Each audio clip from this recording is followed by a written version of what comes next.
vasanam. For our meditation this evening, the promise verse is found in 1 Corinthians chapter 1 and verse 18. சிலுவை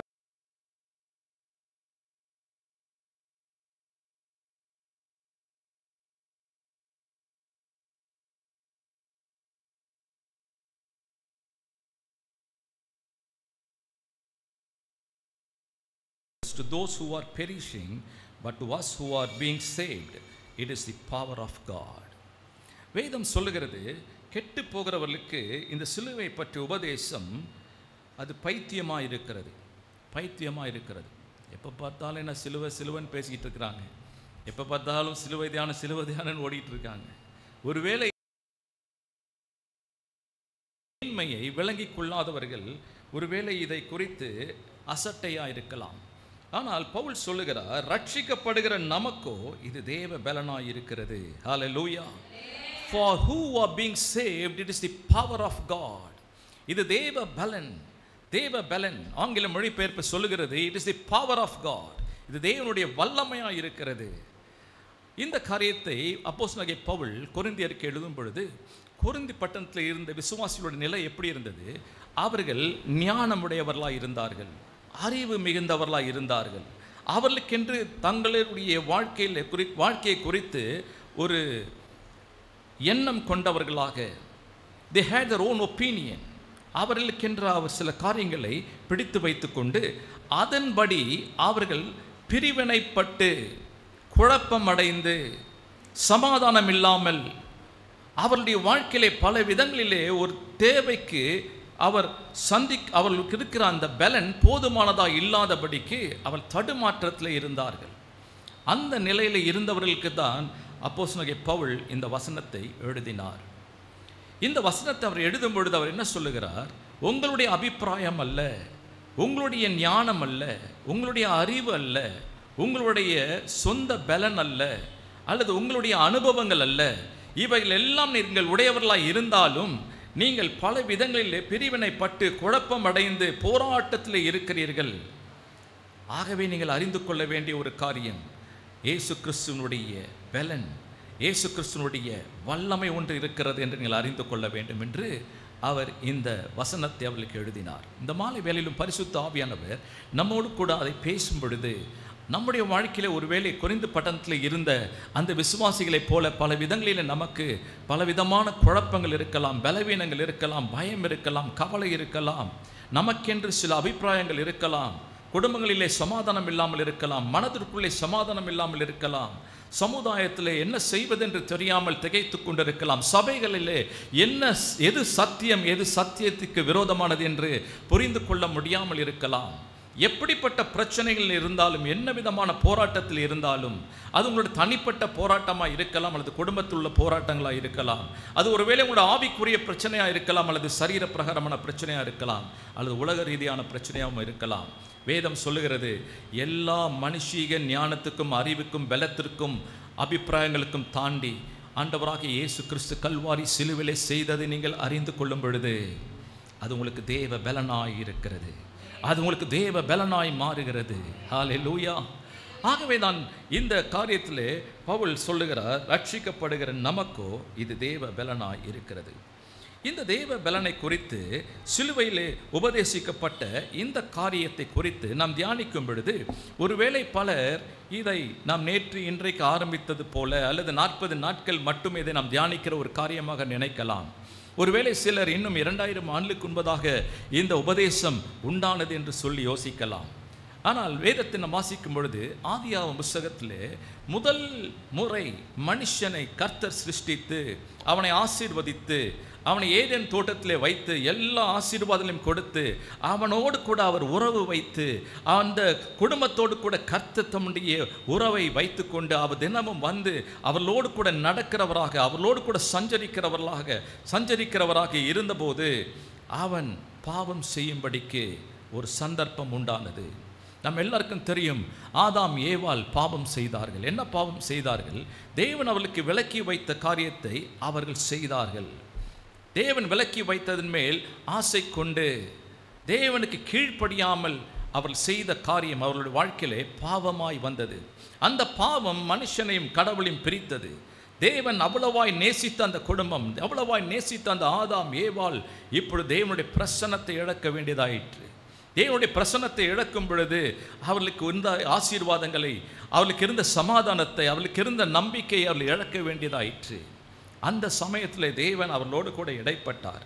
தேவன் ஆதாமும் ஏவாளையும் பார்த்து, நீங்கள் ஏன் இதை செய்தீர்கள் என்று கேட்டபோது ஆதாம் சொன்னான், இந்த சர்ப்பம் எங்களை வஞ்சித்தது, இந்த பொல்லாத பாம்பு, இந்த பொல்லாத சாத்தான் எங்களை வஞ்சித்தது. அப்பொழுது ஆண்டவர் அதை குறித்து ஆச்சரியப்படவும், அதை குறித்து அவர் சோர்ந்து போகவும் இல்லை. ஆனால் அந்த நாளிலே கர்த்தர் உடனே ஒரு தீர்மானம் செய்தார். வேதம் சொல்லுகிறது, ஆதியாகமம் புஸ்தகம் 3ஆம் அதிகாரம் 15ஆம் வசனத்தை வாசிக்கும் பொழுது, உனக்கும் ஸ்திரீக்கும் உன் வித்துக்கும் அவள் வித்துக்கும் பகை உண்டாக்குவேன், அவர் உன் தலையை நசுக்குவார், நீ அவர் குதிங்காலை நசுக்குவாய் என்றார். பிதாவாகிய தேவன் அந்த நாளில்தானே, என்றைக்கு மனுஷன் தேவனை விட்டு பிரிகிற அந்த பாவம் வந்தபோது தேவன் மனுஷனை ஆறுதல் படுத்தும்படி, அவனுக்கு ஒரு நம்பிக்கை உண்டு பண்ணும்படி அவர் அவன் மேல் வைத்த அளவற்ற அன்பின் நிமித்தம் அன்றைக்கு ஆதாம் ஏவாளோடு கூட பேசின தேவன் அன்றைக்கு ஆதாம் ஏவாளோடு கூட மட்டும் பேசவில்லை, இன்றைக்கு வரைக்கும் அவர் அவருடைய பிள்ளைகளாக இருக்கிற ஒவ்வொருவரோடும் அவர் பேசிக்கொண்டிருக்கிறார். இருக்கிற உலகத்தில் எல்லா மனுஷரோடும் அவர் பேசுகிறவராக இருக்கிறார். தேவன் இந்த உலகத்தை சிருஷ்டித்த போது அவர் மனுஷனை சிருஷ்டித்தார். அன்றைக்கு ஆதாம் ஏவாளை சிருஷ்டித்த தேவன் இது வரைக்கும் அவருடைய மனுக்குலமாய் அவர் உலகத்தில் இருக்கிற எல்லா மனுஷனையும், எல்லா மனுஷையும், யாராயிருந்தாலும், எந்த பின்னணியில் இருந்தாலும், எப்படிப்பட்ட நிலையில் இருந்தாலும், என்ன சூழ்நிலையில் இருந்தாலும் தேவன் அவர்களை தம்முடையவர்களாய் பார்க்கிறார். ஒவ்வொருவரும் அவர் நேசிக்கிறவராயிருக்கிறார். அன்றைக்கு இந்த மனுக்குலம் சோதிக்கப்பட்டு இந்த மனுக்குலம் பாவத்தில் விழுந்து கர்த்தருடைய மகிமை இழந்து போகிற சமயத்தில் தேவனாகிய கர்த்தர் அன்றைக்கு அவர் ஒரு உபதேசத்தை கொடுத்தார். அன்றைக்கு அவர் சிலுவையை குறித்த ஒரு உபதேசத்தை முதலாவது பிதாவாகிய தேவன் ஆதாம் ஏவாளோடு மத்தியிலே சர்ப்பத்தை பார்த்து ஏதேன் தோட்டத்திலே பேசினார். அதை தான் நாம் இப்படி வாசிக்க கேட்டோம். தேவன் அந்த சர்ப்பத்தை பார்த்து, உனக்கும் ஸ்திரீக்கும் உன் வித்துக்கும் அவள் வித்துக்கும் பகை உண்டாக்குவேன், பகை உண்டாக்குவேன். நீ அவனோடு கூட நண்பனை போல பழகலாம், நீ அவனோடு கூட நல்லவனை போல பழகலாம், நீ அவனுக்கு பல காரியங்களை ஆலோசனையாய் சொல்லி அவனை திசை திருப்ப முயற்சி செய்யலாம். ஆனாலும் நான் அதற்கு ஒரு முடிவை உண்டு பண்ணுவேன். நீ அவனுக்கு பலவிதமான பாடுகளையும் கஷ்டங்களையும் கொண்டு வரலாம், அவனை பல விதங்களிலே வஞ்சிக்கலாம். ஆனாலும் நான் உனக்கும் அந்த மனித குலத்திற்கும் ஒரு பகையை உண்டு பண்ணுவேன் என்று சொல்லி அன்றைக்கே தேவன் ஒரு உபதேசத்தை, சிலுவையை குறித்த ஒரு உபதேசத்தை பேசினார். அன்றைக்கு தேவன் சொன்னார், உனக்கும் உன் வித்துக்கும் அவள் வித்துக்கும் பகை உண்டாக்குவேன், அவர் உன் தலையை நசுக்குவார், நீ அவர் குதிங்காலை நசுக்குவாய் என்றார். தேவன் சொன்னார், அவர் உன் தலையை நசுக்குவார். பிசாசை பார்த்து, சர்ப்பத்தை பார்த்து பிதாவாகிய தேவன் அன்றைக்கு சொன்ன காரியம் கல்வாரி சிலுவையிலே நிறைவேறுகிறதை அவர் அன்றைக்கு உபதேசமாய் பேசினார். அன்றைக்கு ஆதாம் ஏவாள் அதை கேட்கும்படி தேவன் பேசினார். அன்றைக்கு பேசின தேவன் இது வரைக்கும் சிலுவையை குறித்த உபதேசத்திலே பேசிக்கொண்டே இருக்கிறார். இதை பேசின தேவன் என்ன செய்தாராம்? கலாத்தியருக்கு எழுதின நிருபம் 4ஆம் அதிகாரம் 4, 5 ஆகிய வசனங்களை வாசிக்கும் பொழுது, கலாத்தியர் 4ஆம் அதிகாரம் 4, 5 ஆகிய வசனங்களிலே, நாம் புத்திர சுவிகாரத்தை அடையும்படி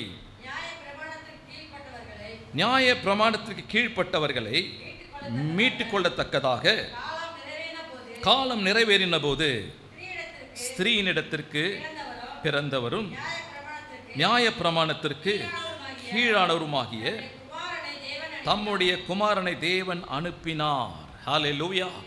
அன்றைக்கு பிதாவாகிய தேவன் ஸ்திரீயின் வித்துக்கும் உன் வித்துக்கும் பகை உண்டாக்குவேன் என்று சொன்னவர், அந்த ஸ்திரீயின் வித்து, அந்த ஸ்திரீயினால் உண்டாகிற ஒரு குமாரன் வந்து உன் தலையை நசுக்குவார் என்று தேவன் சொன்னதை அவர் நிறைவேற்றினார். அதை அவர் நிறைவேற்றும்படி ஏற்ற காலத்திலே அவர் அந்த ஸ்திரீயின் வித்தை மூலமாக அவர் நமக்கு மணிக்குளம் இழந்து போன அந்த புத்திர சுவிகாரத்தை திரும்ப கிடைக்கும்படி செய்தார்.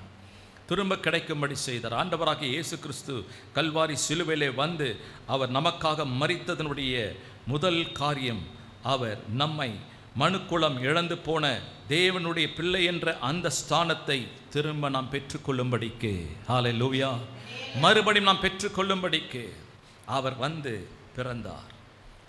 இந்த காரியத்தை தேவன் செய்த போதிலும் இன்னும் ஏன் உலகத்திலே மனுஷர்கள் பிசாசின் பிடியில் கடினமாய் கஷ்டப்பட வேண்டும்? இன்னும் மனுஷர்கள் மணிக்குளம் இன்னும் ஏன் உலகத்திலே பாடுபட வேண்டும்? நாம் ஒருவேளை நினைக்கலாம், எனது வாழ்க்கையில் ஏன் இன்னும் இந்த பாடு? பலர் நினைக்கலாம், நான் இன்னும் என் வாழ்க்கையிலே இன்னும் பாடுபடுவதற்கு காரணம் என்ன? இயேசு கிறிஸ்து எனக்காக கல்வாரி சிலுவையிலே பிசாசை ஜெயித்தது உண்டானால், அவர் எனக்காக பிசாசின் தலையை நசுக்கினது உண்டானால், இன்னும் என் வாழ்க்கையிலே ஏன் முழு ஜெயம் இல்லை, முழு வெற்றி இல்லை, முழு விடுதலை இல்லை, நான் எதிர்பார்க்கிற நிறைவான ஆசீர்வாதம் இல்லை என்று ஒருவேளை நமக்கு ஒரு கேள்வி இருக்கலாம். மீகாவின் புஸ்தகம், தீர்க்கதரிசியாக மீகா சொல்லுகிறான். மீகாவின் புஸ்தகம் 5ஆம் அதிகாரம் 3-4 ஆகிய வசனங்களை வாசிக்கும் பொழுது, மீகா 5ஆம் அதிகாரம் 3-4 மீகா என்ன சொல்லுகிறான்? ஆனாலும் பிரசவிக்கிறவள் பிரசவிக்க மட்டும் அவர்களை ஒப்புக் கொடுப்பார். அப்பொழுது அவருடைய சகோதரர் மீதியானவர்கள் இஸ்ரவேல் புத்திரரோடு கூட திரும்புவார்கள். அவர் நின்று கொண்டு கர்த்தருடைய பலத்தோடும் தம்முடைய தேவனாகிய கர்த்தருடைய நாமத்தின் மகத்துவத்தோடும் மேய்ப்பார். ஆகையால் அவர்கள் நிலைத்திருப்பார்கள். அவர் இனி பூமியின் எல்லைகள் பரியந்தமும் மகிமைப்படுவார். ஹல்லேலூயா. இங்கே மீகா தீர்க்கதரிசி சொல்லுகிறான், பிரசவிக்கிறவள் பிரசவிக்கும் மட்டும் பிதாவாகிய தேவன் வாக்கு பண்ணின, அவர் உபதேசமாய் வாக்கு பண்ணின ஸ்திரீயினிடத்திலே பிறக்கிறவர் பிறக்கும் வரைக்கும் உலகத்திலே பாடுகள் விமர்சனம் இல்லாமல் இருந்தது. அன்றைக்கு இருந்த காலகட்டத்திலே தேவனை விசுவாசித்த நம்பின ஜனங்களுக்கும் அவர்களுடைய பிரச்சனைகளுக்கு தீர்வு, அவருடைய ஆசீர்வாதம் எல்லாம் கணக்கிடப்பட்டிருந்தது. அவர்கள் ஆனாலும் முழுமையாக கர்த்தருடைய பிள்ளைகள் என்ற அந்த ஸ்தானத்திற்கு வர முடியாமல், தேவனுடைய பிள்ளைகள் என்ற அந்த அதிகாரத்தை அவர் பயன்படுத்த முடியாமல் அவள் தடுமாறினார்கள் என்று நாம் பார்க்கிறோம். ஆனால் மீகா தீர்க்கதரிசி சொல்லுகிறார், அது எதுவரைக்கும்? பிரசவிக்கிறவள் பிரசவிக்கும் மட்டும். அவள் பிரசவித்த பின்பு, பிரசவிக்கப்பட்ட ஸ்திரீயின் வித்து தேவன் வாக்கு பண்ணின அந்த தேவனுடைய குமாரனாகிய இயேசு கிறிஸ்து பிறந்த பின்பு அந்த மனிதனுடைய வாழ்க்கை மாறும் என்றான்.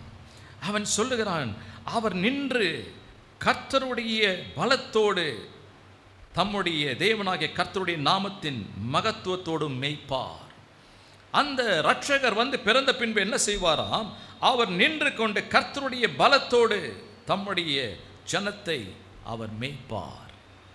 பிரியமானவர்களே, அதை தான் ஆண்டவராகிய இயேசு கிறிஸ்து இந்த பூமிக்கு வந்து செய்தார்.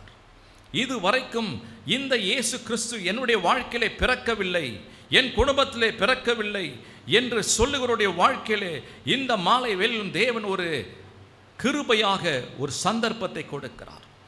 இந்த இரட்சகராகிய கிறிஸ்து வந்து பிறக்கும்படிக்கு இந்த மாலை வேளையிலே இன்னும் என் வாழ்க்கையிலே இந்த இரட்சகராகிய கிறிஸ்து பிறக்கவில்லை என்று சொல்லுகிறவர்கள், ஆண்டவரே இன்றைக்கு என்னுடைய உள்ளத்திலே வாரும், என் வாழ்க்கைக்குள்ளே வாரும், என்னில் வந்து நீர் பிறந்து விடும் என்று சொல்லும் பொழுது, என் குடும்பத்திற்குள்ளே வாரும் என்று அவரை விரும்பி அழைக்கும் பொழுது, இந்த இயேசு கிறிஸ்துவுக்கு இடம் கொடுக்கும் பொழுது, தேவாதி தேவன் வாக்கு பண்ணின ஸ்திரீயின் குமாரனாகிய வித்து, குமாரனாகிய இரட்சகர் இயேசு கிறிஸ்து பிசாசின் தலையை நசுக்கும்படி இந்த பூமிக்கு வந்தவர், அவர் வரும் பொழுது அவர் பிசாசின் கிரியைகளை அழிக்கிறவராயிருக்கிறார். வேதம் சொல்லுகிறது, பிசாசின் கிரியைகளை அழிக்கும்படிக்கு தேவனுடைய குமாரன் வெளிப்பட்டார். உங்களுடைய வாழ்க்கையிலும் இயேசு கிறிஸ்துவை நீங்கள் ஏற்றுக்கொண்டபடினால், இயேசு கிறிஸ்து உங்கள் வாழ்க்கையில பிறந்திருக்கிறபடினால், நீங்கள் எதிர்பார்க்க வேண்டிய ஒரு காரியம், கர்த்தர் உங்கள் வாழ்க்கையிலே பிசாசின் கிரியைகளை அழிக்கிறவராயிருக்கிறார். ஹல்லேலூயா. அவர் உங்களுக்கு அந்த அதிகாரத்தை கொடுக்கிறவராயிருக்கிறார். யோவான் எழுதின சுவிசேஷம் 1 அதிகாரம் 12ஆம் வசனத்தை வாசிக்கும் பொழுது, யோவான் 1 அதிகாரம் 12ஆம் வசனம் சொல்லுகிறது, அவருடைய நாமத்தின் மேல் விசுவாசம் உள்ளவர்களாய் அவரை ஏற்றுக்கொண்டவர்கள் எத்தனை பேர்களோ அத்தனை பேர்களும் தேவனுடைய பிள்ளைகளாகும்படி அவர்களுக்கு அதிகாரம் கொடுத்தார். ஹல்லேலூயா. நீங்களும் நானும் இயேசு கிறிஸ்துவை விசுவாசித்து அவரை நாம் ஏற்றுக்கொள்ளும் பொழுது அவருடைய நாமத்திலே நமக்கு தேவன் நமக்கு கொடுக்கிற அந்த அதிகாரம் என்ன அதிகாரமாக இருக்கிறது? அது அவருடைய அதிகாரமாக இருக்கிறது. ஹல்லேலூயா. பிதாவாகிய தேவன் நமக்கு விரோதமாய் எழும்பின சர்ப்பத்தை இயேசு கிறிஸ்து தலை நசுக்கும்படி அவர் ஏற்படுத்தின அந்த அதிகாரம், ஆண்டவராகிய இயேசு கிறிஸ்து நமக்காக கல்வாரி சிலுவையிலே பிசாசின் தலையை நசுக்கின அந்த அதிகாரம் இயேசு கிறிஸ்து நமக்கும் கொடுத்திருக்கிறார். ஹல்லேலூயா. ரோமருக்கு எழுதின நிருபம் 16ஆம் அதிகாரம் 20ஆம் வசனத்தை வாசிக்கும் பொழுது ரோமர் 16:20 சொல்லுகிறது, சமாதானத்தின் தேவன் சீக்கிரமாய் சாத்தானை உங்கள் கால்களின் கீழே நசுக்கி போடுவார். நம்முடைய கர்த்தராகிய இயேசு கிறிஸ்துவுடைய கிருபை உங்களுடனே கூட இருப்பதாக. ஆமென். ஹல்லேலூயா. வேதம் சொல்லுகிறது, சமாதானத்தின் தேவன் சாத்தானை அவர் ஏற்கனவே சிலுவையிலே நசுக்கி போட்டார். அந்த ஜெயம் கொண்ட இயேசு ஒருவருடைய வாழ்க்கைக்குள்ளே வரும் பொழுது, ஒரு குடும்பத்திற்குள்ளே வரும் பொழுது வேதம் சொல்லுகிறது, அந்த சமாதானத்தின் தேவன் சீக்கிரமாய் சாத்தானை உங்கள் கால்களின் கீழ் நசுக்கி போடுவார். ஹல்லேலூயா. உங்கள் கால்களின் கீழ் நசுக்கி போடுவார். ஒரு தகப்பன், ஒரு தாய் தன் பிள்ளை பயப்படுகிற ஒரு பூச்சியை எப்படி நசுக்கின பின்பு அந்த பிள்ளைக்கு தைரியம் கொடுக்கும்படிக்கு, பயப்படாதே, அதை நசுக்கி விட்டேன், அது செத்து போயிட்டு, அதை நீயும் மிதிக்கலாம், அது செத்து போனது, அது உன்னை கடிக்காது என்று சொல்லி எப்படி ஒரு தகப்பன் ஒரு தாய் தன் சிறு பிள்ளைகளுக்கு தைரியம் கொடுக்கும்படிக்கு அவர் எடுத்துக்கொண்ட அந்த ஜெயத்தை பிள்ளைகள் அனுபவிக்கும்படி செய்கிறார்களோ அப்படியே தேவன் உங்களுக்கு செய்கிறவராயிருக்கிறார். எப்பொழுது? நீங்கள் அவருடைய நாமத்தை விசுவாசிக்கும் பொழுது. ஏன்? நீங்கள் அவர் நாமத்தை விசுவாசிக்கிறபடினால், அவருடைய நாமத்தை நீங்கள் பெற்றுக்கொண்டபடினால், விசுவாசிக்கிறபடினால், தேவனுடைய பிள்ளைகளாக இருக்கிற அந்த அதிகாரத்தை தேவன் கொடுத்திருக்கிறபடினால் வேதம் சொல்லுகிறது, சமாதானத்தின் தேவன் சீக்கிரமாய் சாத்தானை உங்கள் கால்களின் கீழ் நசுக்கி போடுவார். சீக்கிரமாய் என்று சொல்லும் பொழுது எவ்வளவு சீக்கிரமாய்? அது என்ன சீக்கிரம்? சீக்கிரம் என்று சொல்லும் பொழுது எவ்வளவு சீக்கிரமாய் நீங்கள் இயேசுவை உங்கள் வாழ்க்கையில ஏற்றுக்கொள்ளுகிறீர்களோ, எவ்வளவு சீக்கிரமாய் நீங்கள் இயேசுவை விசுவாசிக்கிறவராய் மாறுகிறீர்களோ, எவ்வளவு சீக்கிரமாய் உங்கள் காரியங்களை கர்த்தருடைய கையிலே ஒப்புக் கொடுக்கிறீர்களோ, எவ்வளவு சீக்கிரமாய் கர்த்தர் கொடுத்திருக்கிற அந்த அதிகாரத்தை நீங்கள் பயன்படுத்துகிறீர்களோ, அவ்வளவு சீக்கிரமாய், because the victory has already been won. ஏற்கனவே தேவன் இந்த ஜெயத்தை சிலுவையிலே ஜெயித்தபடியினால் அதை விசுவாசிக்கிறவர்களுக்கு அந்த சனத்திலே, அதை விசுவாசத்தோடு செயல்படுத்துகிற அந்த சமயத்திலே, அது என்ன பிரச்சனையா இருந்தாலும் சரி, வானோர் பூதலத்தோர் பூமியின் கீழானோர் யாவருடைய முழங்காலும் முடங்கும்படிக்கு பிதாவாகிய தேவன் தம்முடைய குமாரனுடைய நாமத்தை, இயேசுவின் நாமத்தை எல்லா நாமத்திற்கு மேலாய் உயர்த்தி இருக்கிறபடியினால், அந்த நாமத்தை நீங்கள் விசுவாசிக்கிறபடினால், அந்த நாமத்தை நீங்கள் பயன்படுத்துகிற அந்த சமயத்தில் தேவன் உங்கள் கால்களின் கீழ் சமாதானத்தை கெடுக்கிற சாத்தானை நசுக்கி போடுவார். ஹல்லேலூயா. அவர் உங்களுக்கு சமாதானத்தை கொடுக்கிறவர் மட்டுமல்ல, உங்கள் நிமித்தம் உங்கள் குடும்பத்துக்கு சமாதானம் கொடுக்கிறவர். உங்கள் நிமித்தம் நீங்கள் யாருக்காகலாம் இந்த சாத்தானை ஜெயிக்கிறவர்களாய் நீங்கள் நிற்கிறீர்களோ அவருக்கு எல்லாருக்கும் சமாதானத்தை தேவன் கொடுக்கிறவராயிருக்கிறார். ஹல்லேலூயா. ஆகவேதான் தேவனுடைய சிலுவையை குறித்த உபதேசம் ரட்சிக்கப்படுகிற நமக்கு பலனாயிருக்கிறது, தேவ பலனாக இருக்கிறது. ஹல்லேலூயா. அது தேவ பலன். ஒருவேளை நம்ம சொல்லலாம், எனக்கு பலன் இல்லை, எனக்கு ஞானம் இல்லை, எனக்கு அறிவில்லை, எனக்கு பணம் இல்லை, எனக்கு அந்தஸ்து இல்லை, எனக்கு உதவி செய்ய யாரும் இல்லை, என்னுடைய பின்னணியும் பெரிதல்ல. ஆனால் இந்த உபதேசம் என்றைக்கு ஒரு மனுஷனுக்குள்ளே வருகிறதோ, என்றைக்கு ஒரு மனிதன் ஒரு பெண் இந்த உபதேசத்தை ஏற்றுக்கொள்ளுகிறார்களோ அன்றைக்கு கர்த்தர் ஜெயம் கொடுக்கிறவராய், அவர் உங்களுக்கு சமாதானம் கொடுக்கிறவராய் இருக்கிறார். ஹல்லேலூயா. இரண்டாவதாக, இந்த சிலுவையை பற்றிய என்ன உபதேசம் நமக்கு பலன் அளிக்கிறது? இந்த உபதேசத்தில் நமக்கு எப்படி இந்த பலனை பெற்றுக்கொள்ள முடிகிறது? என்ன உபதேசம்? யோவான் எழுதின சுவிசேஷம் 16ஆம் அதிகாரம் 33ஆம் வசனத்தை வாசிக்கும் பொழுது, யோவான் எழுதின சுவிசேஷம் 16ஆம் அதிகாரம் 33ஆம் வசனத்தில் வேதம் சொல்லுகிறது, ஆண்டவராகிய இயேசு கிறிஸ்து சொல்லுகிறார், என்னிடத்தில் உங்களுக்கு சமாதானம் உண்டாயிருக்கும் பொருட்டு இவைகளை உங்களுக்கு சொன்னேன்.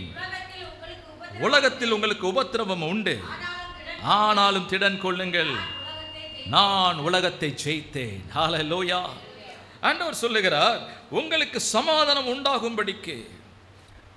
உங்களுக்கு ஒருவேளை சமாதானத்தை கெடுக்கிற காரியங்கள், உங்களை பயப்படுத்துகிற காரியங்கள், உங்கள் வாழ்க்கையிலே நீங்கள் நம்பி எதிர்பார்த்து காத்திருக்கிற காரியம் நடக்குமா நடக்காது, இது எப்படி முடியும் என்று சொல்லி நீங்கள் ஒருவேளை கலக்கத்தோடு இருக்கும் பொழுது உங்களுக்கு தேவன் சமாதானம் கொடுக்கும்படிக்கு, சமாதானத்தை அருளி செய்யும்படிக்கு வேதம் சொல்லுகிறது. அவர் நம்மோடு கூட ஒரு உபதேசத்தை சொல்லுகிறார். தம்முடைய சிலுவையை குறித்த உபதேசத்தை ஆண்டவராகிய இயேசு கிறிஸ்து தாமே சொல்லுகிறார். அவர் என்ன சொல்லுகிறார்? உலகத்தில் உங்களுக்கு உபத்திரவம் உண்டு, உலகத்தில் உங்களுக்கு உபத்திரவம் உண்டு. காரணம், மாம்சம் இரத்தமும் உடையவர்களாக அந்த பூமியிலே நாம் உலாவிக் கொண்டிருக்கிறோம்.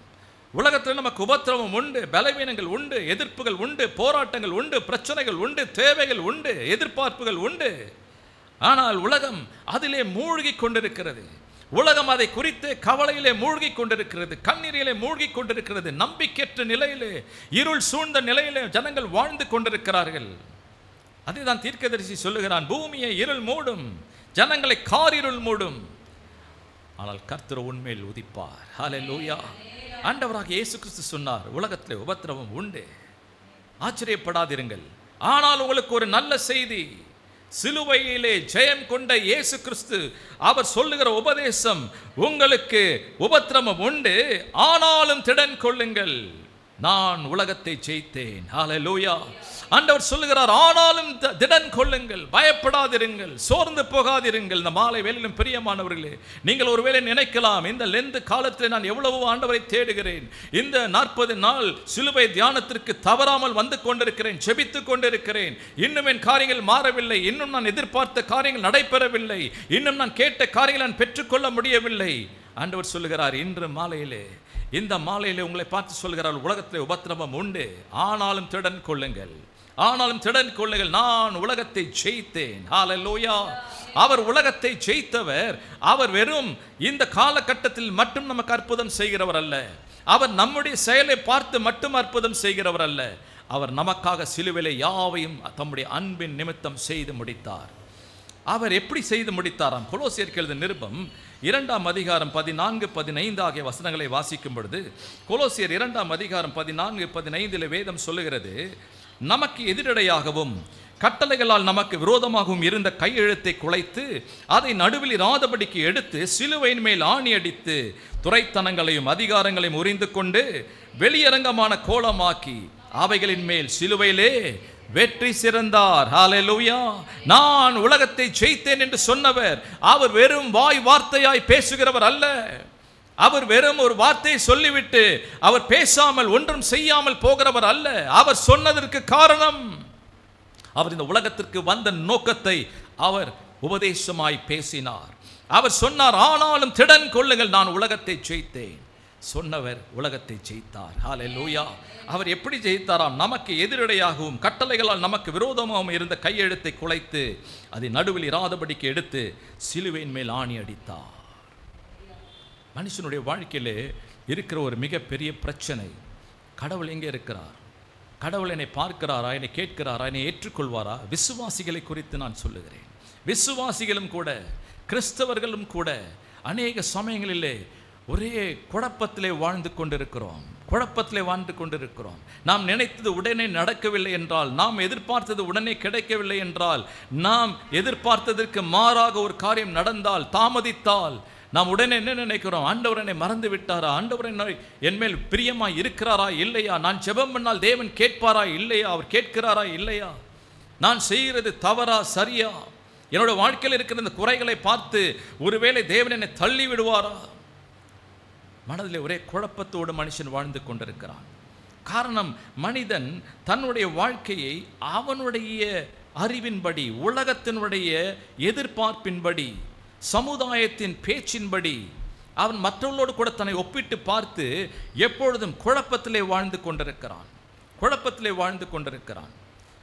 அந்த நாளிலே மோசேயின் மூலமாய் கொடுக்கப்பட்ட கற்பனையை கை கொள்ளாத, ஒரு கற்பனையை கை கொள்ளாமல் போனாலும் எல்லா கற்பனையும் கை கொள்ளாதவனாக இருப்பான் என்று சொல்லி வேதம் சொன்னதை இன்றும் மனுஷர்கள் மனதிலே வைத்து அவர்கள் இன்னும் செயல்படுவதிலே, கர்த்தரை பிரியப்படுத்த அல்லது விசுவாசத்தோடு செயல்படுவதை விட தங்களை பிரியப்படுத்த, சூழ்நிலைகளை சரிப்படுத்த, மனுஷர்களுடைய ஆலோசனைகள் அல்லது அவர்களுடைய எண்ணங்களுக்கு ஏற்றாற்படி நம்முடைய வாழ்க்கையை வாழ வேண்டும் என்று முயற்சி செய்கிறபடினால் குழப்பத்திலே வாழ்ந்து கொண்டிருக்கிறான். ஆனால் ஆண்டவர் சொல்லுகிறார், உனக்கு விரோதமாயிருந்த கையெழுத்தை நான் குலைத்து அது நடுவில் இராதபடிக்கு எடுத்து சிலுவையின் மேல் ஆணி அடித்தார். ஹல்லேலூயா.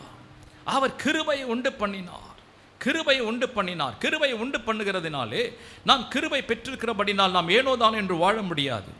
அநேக சமயங்களில் ஹைப்பர் கிரேஸ் என்று பேசுகிறவர்கள் நாம் கிருபையினாலே ரட்சிக்கப்பட்டோம், ஆகவே நாம் ஜெபிக்க வேண்டியதில்லை, உபவாசம் பண்ண வேண்டியதில்லை, நாம் பயப்பட வேண்டியதில்லை, நாம் என்ன வேண்டாலும் செய்யலாம், எப்படி என்றாலும் வாழலாம் என்று நினைக்கிறார்களே, அது தவறு. ஆனால் தேவன் நமக்கு கிருபை எதற்கு கொடுக்கிறார்? நாம் அவர் எதிர்பார்க்கிற அந்த ஸ்தானத்திற்கு வரும்படிக்கு, அவர் நம்மை அவரை போல மாற்றும்படிக்கு. அப்போஸ்தலனாகிய பவுல் தன்னுடைய பலவீனத்தை குறித்து பேசும் பொழுது தேவன் சொன்னார், என் கிருபை உனக்கு போதும். எதற்காக போதும்? உன் பலவீனத்தில் என் பலன் விளங்கும். ஹல்லேலூயா. அவருடைய பலன் நம்முடைய பூரணமாய் விளங்கும்படிக்கு அவர் நம்மை கிருபையாய், அவர் நம்மை அவரை போல மாறும்படிக்கு. அந்த நாட்களில் இருந்த மக்கள் என்ன நினைத்தார்கள்? மோசேயின் கற்பனை நான் சரி செய்தால் போதும், மோசேயின் கற்பனை நான் அதை கை கொண்டால் போதும். அவருடைய கண்கள், அவருடைய பார்வையெல்லாம் மோசேயின் மேலே இருந்தது. ஆனால் மோசே என்ன சொன்னார்? என்னை போல உங்கள் சகோதரில் ஒரு தீர்க்கதரிசியை தேவன் எழுப்புவார், அவர் சொல்லுவதை நீங்கள் கேளுங்கள். அவர் சொன்னார், நான் உங்களுக்காக சிலுவையில் யாவையும் செய்து முடித்தேன். வேதம் சொல்லுகிறது, அவர் துரைத்தனங்களையும் அதிகாரங்களையும் உரிந்து கொண்டு வெளியரங்கமான கோலமாக்கி அவைகளின் மேல் சிலுவையிலே வெற்றி சிறந்தார். ஹல்லேலூயா. நாம் நினைக்கிறோம், கர்த்தர் இவ்வளவு செய்தாலும் இன்னும் என்னுடைய வாழ்க்கையிலே ஒரே பிரச்சனை, போராட்டம்தான். இன்னும் என்னுடைய வாழ்க்கையிலே பலவிதமான சந்தேகங்கள் வருகிறது. ஏன் இன்னும் என் வாழ்க்கையில் ஆசீர்வாதம் வரவில்லை? யாக்கோபின் புஸ்தகம் 1 அதிகாரம் 8ஆம் வசனத்தை வாசிக்கும் பொழுது, யாக்கோபு 1 அதிகாரம் 8ஆம் வசனம் சொல்லுகிறது, இருமனம் உள்ளவன் தன் வழியில் எல்லாம் நிலையற்றவனாயிருக்கிறான். இருமனம் உள்ளவன் தன் வழியில் எல்லாம் நிலையற்றவனாயிருக்கிறான். ஏன் வழியெல்லாம் நிலையற்றவனாயிருக்கிறான்? ஒரு பக்கம் தேவன் பேசுகிறதை கேட்கிறான், இன்னொரு பக்கம் பிசாசு பேசுகிறதை கேட்கிறான். ஒரு பக்கம் மனுஷர்கள் பேசுகிறதை கேட்கிறான், இன்னொரு பக்கம் தன்னுடைய மனம் பேசுகிறதை கேட்கிறான். ஒரு பக்கம் அவனுடைய சூழ்நிலைகளை பார்க்கிறான், மறுபக்கம் அவனுடைய எதிர்பார்ப்புகளை பார்க்கிறான். ஆகவே அவனாலே இவைகள் ரெண்டையும் ஒன்றாய் சேர்த்து பார்க்க முடியாமல் அவன் தடுமாறுகிறான். இதை செய்கிறது பொல்லாத பிசாசானவன். பொய்க்கெல்லாம் பிதாவாய் இருக்கிற பொல்லாத பிசாசானவன் மனுஷனுடைய இருதயத்தை கலங்க பண்ணுகிறான். அவனுக்கு ஒரு பெயர் உண்டு, லிவியாதான். ஏசாயா 27ஆம் அதிகாரம் 1 வசனத்தை வாசிக்கும் பொழுது இந்த எதிரியை குறித்து, இந்த சத்துருவை குறித்து, பிசாசை குறித்து வேதம் என்ன சொல்லுகிறது? அவன் எப்படிப்பட்டவனாய் இருக்கிறான்? அவன் பாம்பை போல, அவன் கோணலானவனாய் இருக்கிறான். அக்காலத்திலே கர்த்தர் லிவியாதான் என்னும் நீண்ட பாம்பை, லிவியாதான் என்னும் கோணலான சர்ப்பத்தையே கடிதும் பெரிதும் பலத்ததுமான தமது பட்டயத்தால் தண்டிப்பார். சமுத்திரத்தில் இருக்கிற வலு சர்ப்பத்தை கொன்று போடுவார். இந்த பொல்லாத சத்ருவாகிய பிசாசானவன் அவன் எப்படிப்பட்டவனாயிருக்கிறான்? அவன் கோணலான சர்ப்பமாயிருக்கிறான், கோணலானவனாயிருக்கிறான். அவன் நீண்ட பாம்பாயிருக்கிறான், ஆனால் கோணலானவைகளை செய்கிறவன், கோணலானவன். அவன் மனுஷன் தடுமாறும்படிக்கு, அவன் நன்மை செய்யும் பொழுது அவனை பார்த்து பெருமை கொள்ளாது என்று சொல்லுகிறான். அவன் தீமை செய்யும் பொழுது நீ என்னுடையவன் என்று சொல்லுகிறான். மனிதன் விசுவாசத்தோடு நடக்கும் பொழுது இது உன்னால் முடியாது என்று சொல்லுகிறான்.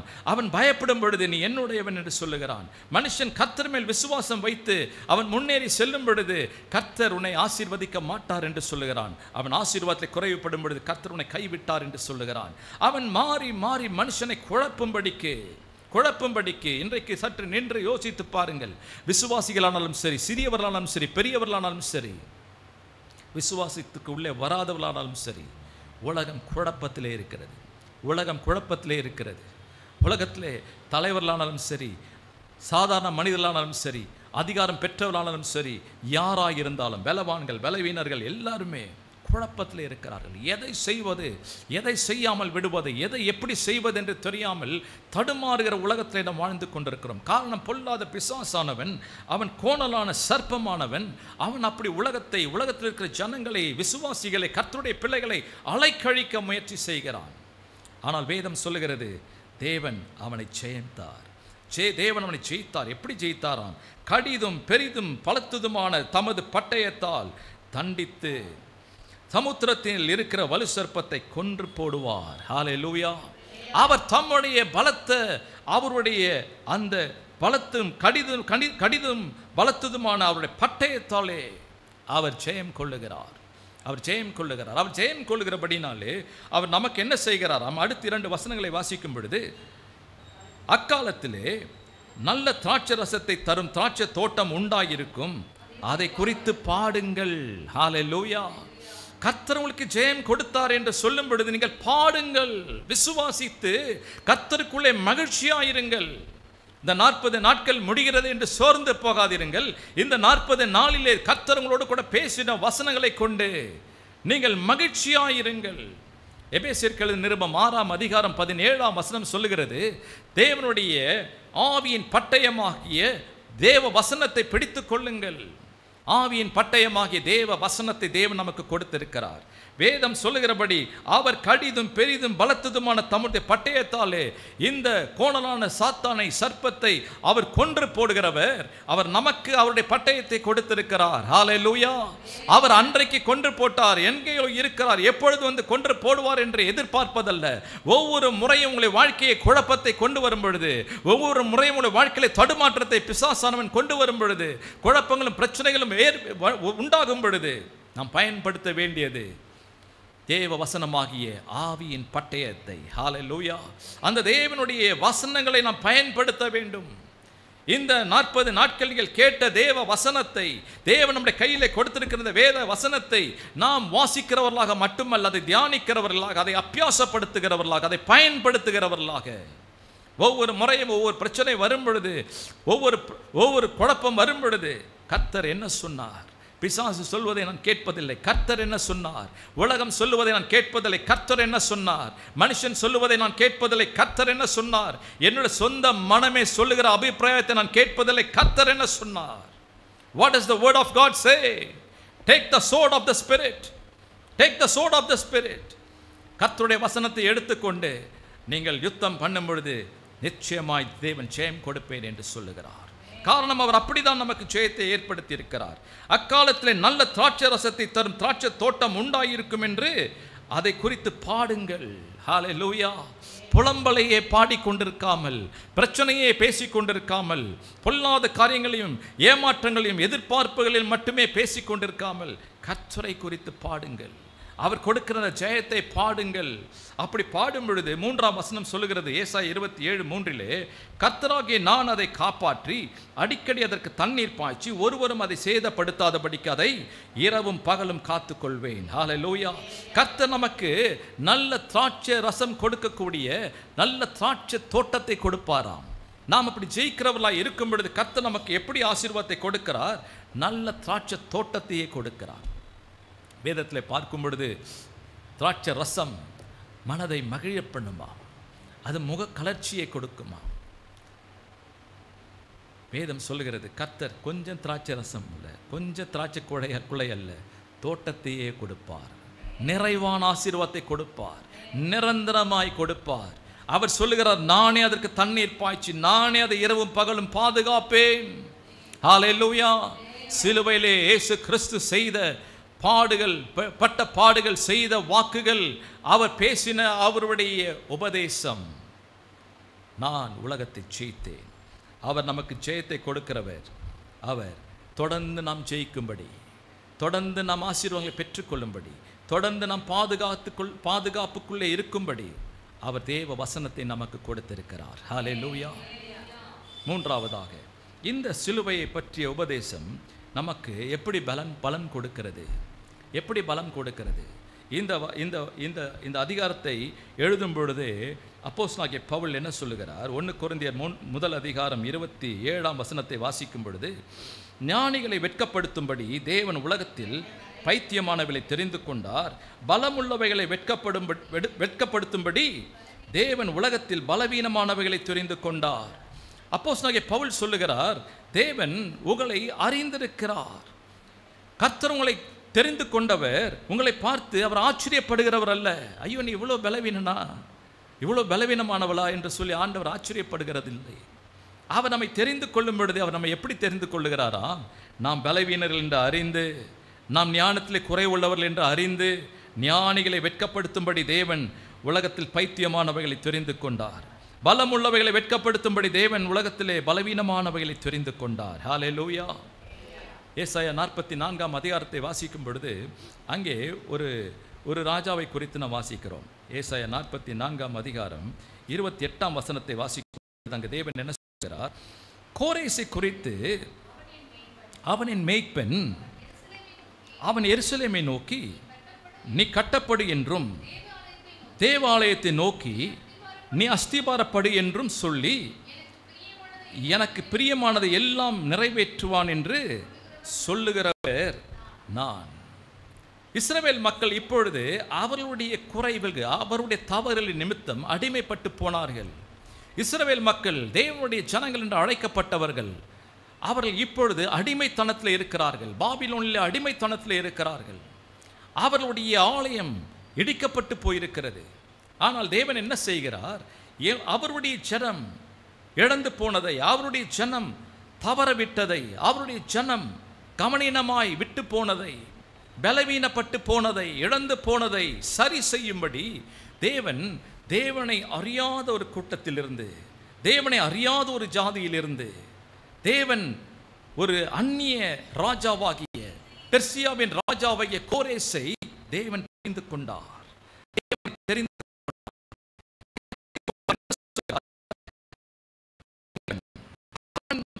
என் ஜனத்தை நடத்தும்படி நான் அவனை ஏற்படுத்துவேன். அவன் எருசலேமை நோக்கி நீ கட்டப்படு என்று, தேவாலயத்தை கட்ட அவன் உதவி செய்வான். அவன் கட்டளை அவன் பிறப்பிப்பான். நீ அஸ்திபாரம் போடு என்று சொல்லி எனக்கு பிரியமானது எல்லாம் அவன் நிறைவேற்றுவான். அவன் பலவீனன், தேவனுடைய கூட்டத்தை சாராதவன், தேவ ஜனத்தை சாராதவன். அவன் உலக ரீதியாக பார்க்கும் பொழுது அவன் ஒரு அந்நிய தேசத்தை சேர்ந்தவன், தேவனை அறியாதவன். ஆனால் தேவன் அப்படிப்பட்ட குறை உள்ள, ஒரு அந்தஸ்து இல்லாத, தேவனுடைய ஜனம் என்று சொல்லப்பட முடியாத ஒரு அந்நிய தேசத்தின் ராஜாவாயிருந்த அந்த கோரேசை தேவன் தெரிந்து கொண்டார். அவனுக்கு இருக்கிற குறைகளை தேவன் அறிவார். அவனுக்கு இருக்கிற அந்த என்னென்ன காரியங்கள் தேவனுடைய ஜனங்களுக்கு தேவன் வாக்கு பண்ணினாரோ அதெல்லாம் அவனுக்கு இல்லை என்று தேவன் அறிவார். ஆனாலும் தேவன் அவனை தெரிந்து கொண்டார். எதற்காக? தம்முடைய ஜனங்கள் தவறினதை ஈடுகட்டும்படி தேவன் அவனை தெரிந்து கொண்டார்.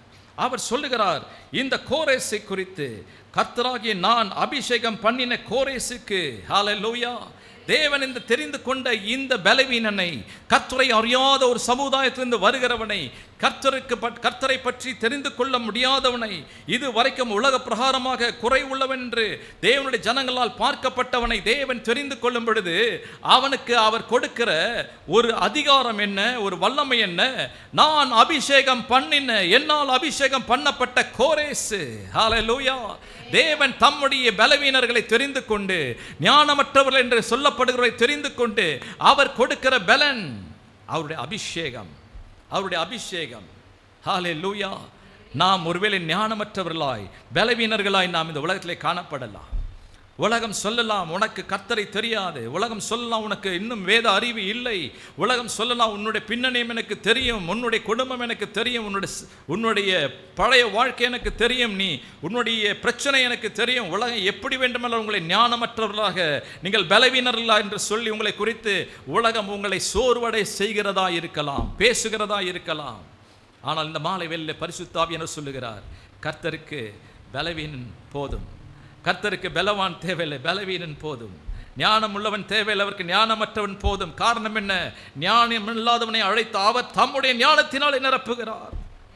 தேவன் பலவீனனை அழைத்து பலத்தினாலே நிரப்புகிறார், அவருடைய சித்தத்தை செய்யும்படிக்கு. ஹல்லேலூயா. ஆகவே இந்த மாலை வேளையிலே கர்த்தர் உங்களை என்னையும் கூட்டியிருக்கிறார். உலக பிரகாரமாய் நம்மில் ஞானிகள் அநேகர் இல்லை, பலவான்கள் அநேகர் இல்லை. ஆனாலும் கர்த்தர் கிருபையாக பலவீனமானவைகளை, ஞானமற்றவைகளை தெரிந்து கொண்டு, கோரேசை தெரிந்து கொண்டது போல அவருடைய சித்தத்தை நிறைவேற்ற அவர் பலப்படுத்துகிறார். கோரேசை அழைத்து அவனை அபிஷேகம் பண்ணி அவனுக்கு கொடுக்கிற வாக்குத்தத்தங்களை நாம் தொடர்ந்து வாசிக்கும் பொழுது வாசிக்கலாம். அந்த தொடர்ந்து 4-5 வசனங்களை வாசிக்கும் பொழுது தேவன் அவனோடு கூட பேசுகிறார். யாக்கோபின் நிமித்தம் நான் உனக்கு பெயர் சூட்டுகிறேன் என்று சொல்லுகிறார். அவர் உங்களுக்கும் ஒரு பெயர் சூட்டும்படிக்கு அவர் உங்களையும் அபிஷேகம் பண்ணுகிறவராயிருக்கிறார். இந்த அபிஷேகத்தை கொடுக்கவே இயேசு கிறிஸ்து பூமிக்கு இறங்கி வந்தார். சிலுவையை குறித்த உபதேசத்திலே தேவன் கொடுத்த ஆண்டவராகிய இயேசு கிறிஸ்து சொன்ன ஒரு உபதேசம் என்ன? லூக்கா 12ஆம் அதிகாரம் 49, 50 ஆகிய வசனங்களை வாசிக்கும் பொழுது அவர் சிலுவையை குறித்து பேசிய உபதேசத்தினால் உண்டாகக்கூடிய ஒரு ஆசீர்வாதம் லூக்கா 12, 49, 50 வேதம் சொல்லுகிறது. ஆண்டவராகிய இயேசு கிறிஸ்து சொல்லுகிறார், பூமியின் மேல் அக்கினியை போட வந்தேன், அது இப்பொழுதே பற்றி எறிய வேண்டும் என்று விரும்புகிறேன். ஆயிலும் நான் மூழ்க வேண்டிய ஒரு ஸ்நானம் உண்டு, அது முடியும் அளவும் எவ்வளவோ நெருக்கப்படுகிறேன். ஆண்டவர் சொல்லுகிறார், நான் பூமிக்கு வந்ததற்கு ஒரு நோக்கம் உண்டு. இந்த பூமியின் மேல் அக்கினியை போட வந்தேன், உனக்குள்ளே நான் அக்கினியை போட வந்தேன், உனக்கு ஞானம் கொடுக்கிற ஒரு அபிஷேகத்தை கொடுக்க வந்தேன், உனக்கு பலன் கொடுக்கிற ஒரு அபிஷேகத்தை கொடுக்க வந்தேன், என்னுடைய சித்தத்தை நீ செய்ய உனக்கு ஒரு அபிஷேகத்தை கொடுக்க வந்தேன். இஸ்ரவேல் மக்கள் என்று அழைக்கப்பட்டவர்கள் தவறி போன காரியங்களை நீ நிறைவேற்றும்படி, உன்னை நான் அபிஷேகம் பண்ணும்படி, உன்னை பலப்படுத்தும்படி நான் இந்த பூமிக்கு இறங்கி வந்தேன். அதற்காகவே நான் இந்த பூமியிலே வந்து என்னுடைய வாழ்க்கையை முற்றிலுமாய் உனக்காக நான் மரணத்துக்கு ஒப்புக் கொடுக்கிறேன். இயேசு கிறிஸ்து பூமிக்கு வந்து மனுஷன் மத்தியிலே உலாவின பொழுது அநேக அற்புதங்களை செய்தார். அவரிடத்தில் வந்த ஒவ்வொரு அற்புதங்களை செய்தார். பிணியாளிகளை குணமாக்கினார், பிசாசு பிடித்தவர்களை விடுதலையாக்கினார், மரித்தவர்களை உயிரோடு எழுப்பினார். என்னென்ன பிரச்சனையோடு கூட யார் வந்தாலும் அவர்களுக்கு அற்புதங்களை செய்து அவர்களை சந்தோஷப்படுத்தினார், சமாதானத்தை கொடுத்து அனுப்பினார்.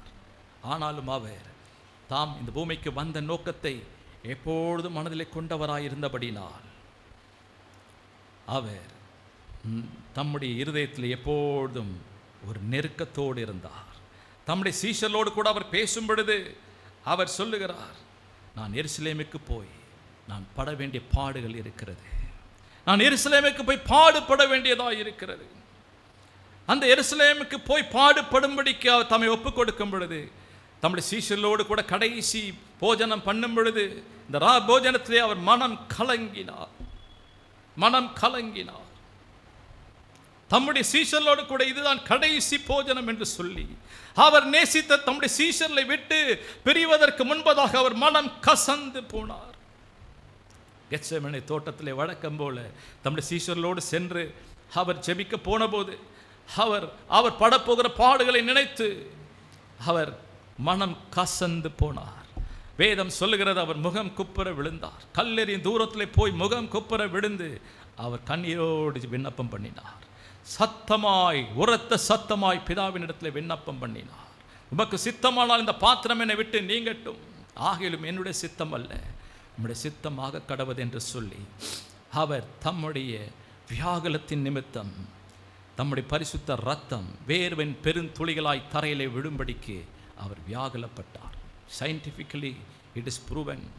மருத்துவர்கள் சொல்லுகிறார்கள், ஒரு மனுஷனுடைய வியாகுலம், அவனுடைய கவலை, அவனுடைய துக்கம் அளவுக்கு மிஞ்சி போகும் பொழுது அவனுடைய ரத்தம் வேர்வையாய் அவனுடைய சரீர துவாரத்திலிருந்து வெளியே வருவதற்கு வாய்ப்புகள் இருக்கிறது என்று. ஆனால் இதுவரைக்கும் நாம் அப்படி யாரையும் பார்க்கவில்லை. இதுவரைக்கும் நாம் எவ்வளோ பேர் கவலைப்படுகிறதை பார்த்திருக்கிறோம், துக்கப்படுகிறதை பார்த்திருக்கிறோம். ஆனால் யாருக்கும் ரத்தம் வேர்வையாய் வந்ததாய் நாம் இதுவரைக்கும் கேள்விப்பட்டதில்லை. ஆண்டவராகிய இயேசு கிறிஸ்து நமக்காக கெத்செமனே தோட்டத்திலே தம்மையே அவர் ஒப்புக் கொடுத்தார். அவர் முதல்ல ஏதேன் தோட்டத்திலே மனுஷனை தேவனிடத்தில் பிரித்த பாவத்தை நீக்கும்படிக்கு அவர் கெத்செமனே தோட்டத்திலே அவருடைய ரத்தத்தை சிந்தினார். அவருடைய ரத்தம் தரையிலே பெரும் துளிகளாய் விழுந்தது, வேர்வை போல விழுந்தது. நமக்கு தெரியும், அந்த இரவு யூதாஸ் வந்து அவரை காட்டி கொடுத்தான். போர் சேவகர்கள் வந்து அவரை கைது செய்து அவரை அழைத்து சென்றார்கள். அவர்கள் பிரதான ஆசாரனுடைய வீட்டுக்கு அழைத்து சென்றார்கள். அங்கே அவரை கேள்வி கேட்டார்கள், அவரை அடித்தார்கள், துன்பப்படுத்தினார்கள், கரத்தினாலே அடித்தார்களாம், முகத்திலே துப்பினார்கள், தலையிலே குட்டினார்கள், அவரை நிந்தையும் அவமானம் அடையும்படி செய்தார்கள். அவரை அந்த பிரதான ஆசாரனுடைய வீட்டிலிருந்து பிலாத்துவின் வீட்டுக்கு அழைத்து சென்றார்கள். பிலாத்துவின் வீட்டிலிருந்து பிலாத்து அவரை ஏரோது ராஜாவின் வீட்டுக்கு அனுப்புகிறான். ஏரோது ராஜாவின் இடத்திலிருந்து அவன் மறுபடியும் பிலாத்தினர் அவரை அனுப்புகிறான். அவர் இரவு முழுவதும் தூக்கமில்லாதவராய், உணவில்லாதவராய், குடிக்க தண்ணீர் இல்லாதவராய் அவர் சோர்ந்து போனார். அவர் இங்கும் அங்கும் நடந்தார். கடைசியில் பிலாத்தானவன் அவரை வாரினால் அடிக்கும்படி ஒப்புக் கொடுத்தான். பிலாத்தினுடைய அந்த போர் சேவகர்கள் இயேசு கிறிஸ்துவின் தலையிலே முள்முடியை சூடி கோலினால் அடித்தார்கள், அவரை நிந்தித்தார்கள். சரீரத்தில் இருக்கிற ரத்தமெல்லாம் போகிறது, குடிக்க தண்ணீர் இல்லை, துவண்டு போனார். அந்த பலவீனத்திலும் அவர் நமக்காக சிலுவையை சுமந்தவராய் கொல்கோதாக்கு ஏறி சென்றார். கபால ஸ்தலம் என்ற இடத்திற்கு அவர் சிலுவையை சுமந்து கொண்டு போனார். அங்கே சிலுவையிலே அவரை அறைந்தார்கள். சிலுவையிலே அவர் பாடுபட்டார், பல காரியங்களை பேசினார். தேவனே இவர்களை மன்னியும் என்றார். தேவனே தேவனே என்று மற்றவர்களுக்காக வேண்டிக் கொண்டார். அன்பாய் பேசிக்கொண்டே இருந்தார். உலகத்தின் பாவம் எல்லாம் அவர் மேல் வந்தபோது, தேவனுடைய முகம் அவருக்கு மறைக்கப்பட்ட போது, அவர் சரீரத்தில் பட்ட பாடுகள் எல்லாவற்றையும் விட அவர் ஆத்துமாவிலே வியாகுலப்பட்டார். அவர் ஒரு சாதாரண மனிதனைப் போல, சாதாரண மனிதன் கடவுளே தேவனே எங்க இருக்கிறீர் என்று கேட்கிறதை மாற்றும்படிக்கு, நம்மை தேவனோடு கூட இணைக்கும்படிக்கு ஆண்டவராகிய இயேசு கிறிஸ்து நம்முடைய பாவங்களை அவர் மேல் ஏற்றுக்கொண்டபடினால், அவரை பிதாவினிடத்திலே நம்முடைய பாவங்கள் பிரித்த போது, பிதாவின் முகம் அவருக்கு மறைக்கப்பட்ட போது, அவர் ஒரு சாதாரண மனிதனைப் போல என் தேவனே என் தேவனே என்று கூப்பிட்டார். ஏன் என்னை கைவிட்டீர் என்று கதறினார். வேதம் சொல்லுகிறது, அவர் அப்படி வியாகுலப்பட்டு அவர் கதறி அழுது அவர் சத்தமாய் கூப்பிட்டு அவருடைய ஜீவனை கொடுத்தார், அவருடைய ஆவியை ஒப்பு கொடுத்தார் என்று வேதம் சொல்லுகிறது. ஏசாயா 53ஆம் அதிகாரம் 12ஆம் வசனம் சொல்லுகிறது, அவர் தம்முடைய ஆத்துமாவை மரணத்தில் ஊற்றினார். அவர் தம்முடைய ஆத்துமாவை மரணத்திலே ஊற்றினபடினால் அவர் வாக்கு பண்ணின அந்த உபதேசம், பூமியின் மேல் அக்கினியை போட வந்தேன், அது இப்பொழுதே பற்றி எரிய வேண்டும் என்று விரும்புகிறேன், ஆகிலும் நான் மூழ்க வேண்டிய ஒரு ஸ்நானம் உண்டு, அது முடியும் அளவு எவ்வளவோ நெருக்கப்படுகிறேன் என்று சொன்னவர் அதை செய்து முடித்தார். அதை செய்து முடித்தார். பிரியமானவர்களே, அந்த உபதேசம், சிலுவை குறித்த அந்த உபதேசம், இயேசு கிறிஸ்து தாம் நெருக்கப்படுவதையும் அவர் மூழ்க போகிற அந்த ஸ்நானத்தையும் குறித்து பேசினவர் அதை செய்து முடித்த போது, நமக்கு அவருடைய அபிஷேகத்தை, பரிசுத்தாவின் அபிஷேகத்தை கொடுக்க அவர் நம்மை பலப்படுத்தினார். யோவான் 8 அதிகாரம் 8ஆம் வசனத்தில் சொன்னார், வேத வாக்கியம் சொல்லுகிறபடி, என்னில் விசுவாசமாய் இருக்கிறவன் எவனோ அவனுடைய உள்ளத்திலிருந்து ஜீவ தண்ணீர் உள்ள நதிகள் புறப்படும் என்றார். ஹல்லேலூயா. அந்த பரிசுத்த ஆவியானவரிடத்திலே வரும்பொழுது நீங்கள் பலனடைவீர்கள். நீங்கள் எருசலேமிலும் சமாரியாவிலும் உலகத்தின் யூதேயா முழுவதிலும் சமாரியாவிலும் உலகத்தின் கடைசி பரியந்தம் எனக்கு சாட்சிகளாய் இருப்பீர்கள் என்றார். இந்த மாலை வேளையில் பிரியமானவர்களே, சிலுவை குறித்த உபதேசம் நமக்கு தேவ பலனாயிருக்கிறது. காரணம் அது பிதாவின் சித்தமாயிருக்கிறது. அவர் சொன்னபடியே செய்தார், தம்முடைய குமாரனை அனுப்பினார். அது இயேசு கிறிஸ்துவின் சித்தமாயிருக்கிறது. அவர் சொன்னபடியே பிசாசை சிலுவையிலே ஜெயித்தார். அவர் சொன்னபடியே நம்மை தம்முடைய அபிஷேகத்தாலே நிரப்பி பலப்படுத்துகிறார். கண்களை மூடி ஆண்டவரை நோக்கி, ஆண்டவரே உம்முடைய சிலுவையை பற்றி இந்த உபதேசம் ஆண்டவரே எங்களுக்கு பலனாய் இருக்கும்படி நீர் செய்ததற்காக உமக்கு நன்றி என்று சொல்லுவோம். ஹல்லேலூயா. இயேசு கிறிஸ்து பிறந்து, அவர் ஸ்திரீகளிலே பிறந்து, அவர் வந்து அவர் ரட்சித்தார். இன்னும் அந்த இயேசு கிறிஸ்து வாழ்க்கையில பிறக்கவில்லை என்று சொல்லுகிறவர்கள் சொல்லுங்க, ஆண்டவரே என்னுடைய வாழ்க்கையிலே வந்து பிறந்து விடும், ஆண்டவரே எனக்குள்ளே வந்து பிறந்து விடும்.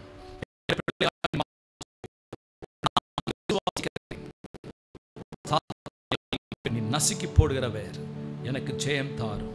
என் வாழ்க்கையில் இருக்கிற பிரச்சனைகள் தீரும்படி எனக்கு சமாதானம் உண்டாக்கும். என்னை ஆசீர்வதியும். நீர் பிசாசை சிலுவையில் ஜெயித்தீர். நான் இருமனம் உள்ளவனாய், நான் ஏற்றுக்கொள்ளப்பட்டவளா இல்லையா என்று சொல்லி தடுமாறாதபடிக்கு உம்முடைய வாக்கு தத்தத்தை பிடித்துக்கொண்டு, உம்முடைய வசனத்தை பிடித்துக்கொண்டு ஆண்டவரை ஜெயிக்கிறவளாக முன்னேறி செல்ல எனக்கு உதவி செய்யும். நீர் எனக்காக மரணத்தை ருசி பார்த்தபடினால் நீர் எனக்கு ஏற்படுத்தின ஆண்டவரே உம்முடைய பரிசுத்த ஆவியின் அபிஷேகத்தை எனக்கு தாரும். என்னையும் பலப்படுத்தும். Thank you Jesus. Hallelujah. இன்று இரவில் அதை சொல்லுகிறவர்களுக்கு கர்த்தர் அந்த உதவியை செய்கிறேன் என்று சொல்லுகிறார். Thank you Jesus. எனக்கும் ஆண்டவருக்கும் இடையே பாவம் இருக்கலாம் என்று சொல்லுகிறவர்கள் இருந்தால், இருக்கிறது என்று சொல்லுகிறவர்கள் இருந்தால், ஒரே நிமிஷம் ஆண்டவருக்கு சொல்லுங்க, ஆண்டவரே என் பாவங்களை மன்னித்து இரத்தத்தால் என்னை கழுவிவிடும். அவர் வார்த்தையில் உண்மை உள்ளவர், அவர் அப்படியே செய்கிறார். ஆண்டவரிடம் சொல்லுங்கள், ஆண்டவரே நீர் எனக்கு கொடுத்த வாக்கு தத்தத்தின்படி என்னை ஆசீர்வதியும். நீர் வாக்கு பண்ணின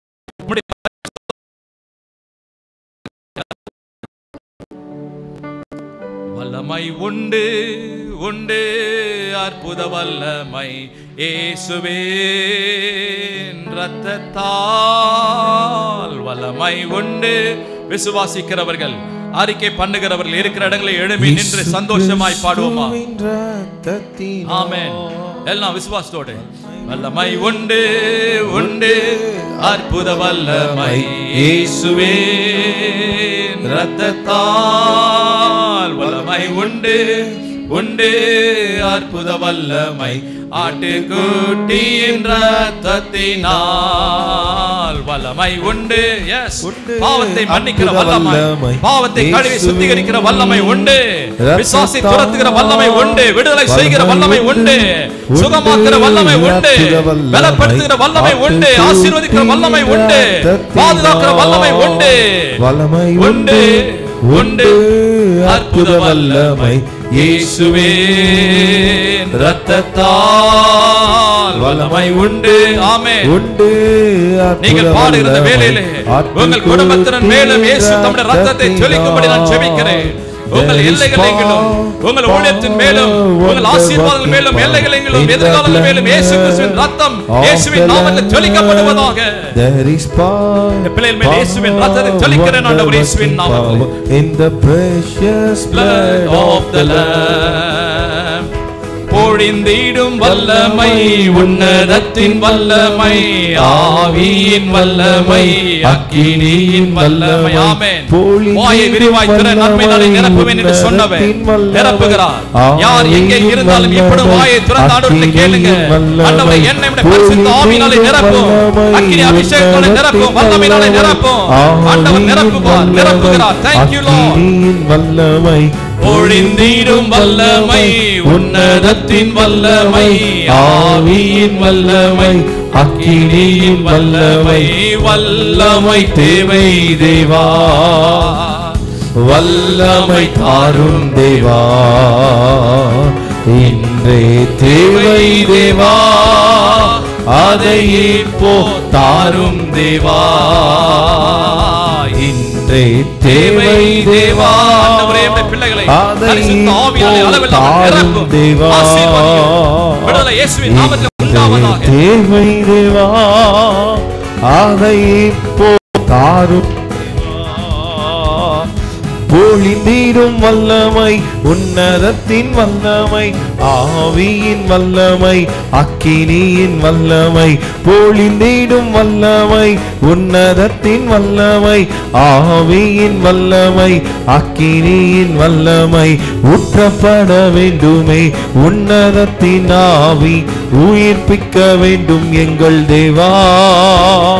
முன்மாரியாக அன்று பொழிந்திட்ட ஆவியை பின்மாரியாக இன்று பொழிந்திடுமே. ஊற்றப்பட வேண்டுமே உன்னதத்தின் ஆவி, உயிர்ப்பிக்க வேண்டும் எங்கள் தேவா. முன்மாரியாக அன்று பொழிந்திட்ட ஆவியை பின்மாரியாக இன்று பொழிந்திடுமே. வல்லமை உண்டு உண்டு, அற்புத வல்லமை இயேசுவே இரத்தத்தால். வல்லமை உண்டு உண்டு, அற்புத வல்லமை ஆட்டுக்குட்டியின் இரத்தத்தினால். வல்லமை உண்டு உண்டு, அற்புத வல்லமை இயேசுவே இரத்தத்தால். வல்லமை உண்டு உண்டு, அற்புத வல்லமை ஆட்டுக்குட்டியின் இரத்தத்தினால். அல்லேலூயா. இன்றைக்கு ஆண்டவர் நம்மோடு கூட பேசியிருக்கிறார். ஆவியானவர் நம்மோடு கூட இடைப்பட்டு இருக்கிறார். எல்லாரும் சத்தத்தை உயர்த்தி ஆண்டவருக்கு நன்றிகளை ஏறெடுப்போம். ஆண்டவருக்கு ஸ்தோத்திர பலிகளை ஏறெடுப்போம். எல்லாரும் வாய்களை திறந்து நல்ல சத்தத்தை உயர்த்தி, ஆண்டவரே உமக்கு நன்றி அப்பா, தகப்பனே உமக்கு நன்றி ஆண்டவரே, எங்களோடு கூட நீர் இடைப்பட்டமைக்காய், நீர் எங்களோடு கூட பேசியமைக்காய் நன்றி சுவாமி, நன்றி சுவாமி, நன்றி சுவாமி. அப்படியே எல்லாம் கைகளை உயர்த்தி அங்கிளுக்கு நேராக கைகளை உயர்த்தி அங்கிளை ஒப்பு கொடுத்து, அவர்களுடைய ஊழியங்களை, அவர்களுடைய குடும்பத்தை ஒப்பு கொடுத்து எல்லாரும் வாய்களை திறந்து நம்ம செபிக்கலாம். ஆண்டவரே, ஒரு விச அன்பு அங்கிளுக்காக நாங்கள் செபிக்கிறோம். அவர்களுக்கு நீர் கொடுத்திருக்கிற அந்த கனமான ஊழியத்திற்காக ஆண்டவரே நாங்கள் நன்றி செலுத்துகிறோம். ஆண்டவரே, அவங்க குடும்பத்தை, அவர்களுடைய ஊழியத்தை கர்த்தர் நீங்க பார்த்து கொண்டு இருக்கிறீங்கப்பா. எல்லாம் கர்த்தருடைய பர்வதத்தில் பார்த்து கொள்ளப்படும். ஆண்டவரே, உம்முடைய பர்வதத்தில் எல்லாம் பார்த்து கொள்ளப்படும். ஆண்டவரே, நீங்க அவர்களோடு கூட இருந்து ஆண்டவரே அநேகருக்கு ஆசீர்வாதமாக, அநேக சபைகளுக்கு ஆசீர்வாதமாக, ஆண்டவரே அநேக ஊழியங்களுக்கு ஆசீர்வாதமாக ஆண்டவரே அங்கிளை கொண்டு பயன்படுத்த போகிற மாதிரி நாங்கள் நன்றி செலுத்துகிறோம் சுவாமி. கர்த்தர் நீங்க அவங்க கூட இருந்து ஆண்டவரே இம்மட்டும் இந்த நாளில் எங்களுக்கு வேண்டிய வார்த்தையை நீங்க கொடுத்திருக்கிறீங்க. இந்த மன்னாவை நாங்கள் எங்களுடைய வாழ்க்கையில அபியாசப்படுத்த, இதை எங்களுடைய வாழ்க்கையில நாங்க அப்ளை பண்ண ஆண்டவர் எங்க ஒவ்வொருத்தருக்கு உதவி செய்யுங்கப்பா. ஒரு விஷயம் நாங்கள் ஒப்பு கொடுத்து செபிக்கிறோம். அங்கிளை நாங்கள் பிளஸ் பண்றோம். இயேசுவின் நாமத்தில் நாங்கள் ஆசீர்வதித்து செபிக்கிறோம். ஒரு விஷயம் நாங்க இங்க இருக்கிற ஒவ்வொரு குடும்பங்களை ஒப்பு கொடுத்து செபிக்கிறோம். நேரலையில் பார்த்து கொண்டு இருக்கிற ஒவ்வொருவரையும் ஆண்டவரே வல்லமையுள்ள கரத்துல ஒப்பு கொடுத்து செபிக்கிறோம். ஆண்டவரே, தேவ பிரசன்னம், ஆண்டவரே தேவ பலன் ஒவ்வொரு குடும்பங்களையும் நிரப்பட்டும் சுவாமி. பரிபூரண பலனை ஆண்டவரே இந்த நாட்களில் நீங்க கொடுங்க. சிலுவையை தியானிக்க ஆண்டவரே, சிலுவையை ஆண்டவரே இன்னும் அதை அந்த உபதேசத்துக்குள்ள போக ஆண்டவரே தேவ பலன் ஒவ்வொருவரையும் நிரப்பட்டும் சுவாமி. உங்க கரத்துல ஒவ்வொரு குடும்பங்களை ஒவ்வொருத்தரை ஒப்பு கொடுத்து செபிக்கிறோம். ஆண்டவரே, நீங்க மாத்திரம் பெருகுங்க, நாங்க சிறுகிறோம். இயேசுவின் நாமத்தில் செபிக்கிறோம் எங்கள் ஜீவனுள்ள நல்ல பிதாவே, ஆமென். நாம் யாவரும் சேர்ந்து சொல்வோம், என் ஆத்துமாவே ஸ்தோத்ரி, என் முழுலமே அவருடைய பரிசுத்த நாமத்தை ஸ்தோத்ரி. என் ஆத்துமாவே கர்த்தரை ஸ்தோத்ரி, கர்த்தர் செய்த சகல உபகாரங்களை மறவாது. ஆமென். அல்லேலூயா, அல்லேலூயா, அல்லேலூயா. கர்த்தர் நல்லவர். ஆமென். இன்னும் இந்த 38 நாட்களை ஆண்டவர் நம்மை கிருபையாக நடத்தி கொண்டு வந்துட்டு இருக்காரு. தொடர்ந்து இன்னும் எஞ்சி இருக்கிற 2 நாட்கள், அதை தொடர்ந்து நம்ம வாரத்திற்கு நேராக கடந்து செல்கிறோம். தொடர்ந்து இந்த கூட்டங்களுக்காக செபிங்க. வருகின்ற நாட்களில் நீங்கள் வட சென்னை பகுதிகளில் இருப்பீங்க அப்படின்னா இந்த ஜெப மையத்திற்கு நீங்கள் வாங்க. கடைசி கால எழுப்புதல் ஜெப மையம், இது ஸ்க்ரீனில் நீங்கள் பார்க்கலாம். இதை நீங்கள் கூகுளில் சர்ச் பண்ணிங்கனாலே வரும். நிச்சயமாக இந்த ஜெப மையத்திற்குள்ளே வந்த ஒருவரும் வெறுமையாக திரும்பி போக போகிறதே கிடையாது. அல்லேலூயா. கர்த்தர் உங்கள் ஒவ்வொருவரையும் ஆசீர்வதிப்பாராக. இந்த ஊழியங்களுக்காக செபிங்க. தொடர்ந்து நாளைய தினத்திலையும் நமக்கு கூடுகைகள் உண்டு. எனவே நாம் யாவரும் தேவ பிரசன்னத்தில் நாம இந்த 40 நாட்கள் தாழ்த்துவோம். நிச்சயமாக கர்த்தர் நம்ம ஒவ்வொருவரையும் ஆசீர்வதிப்பாராக. God bless you.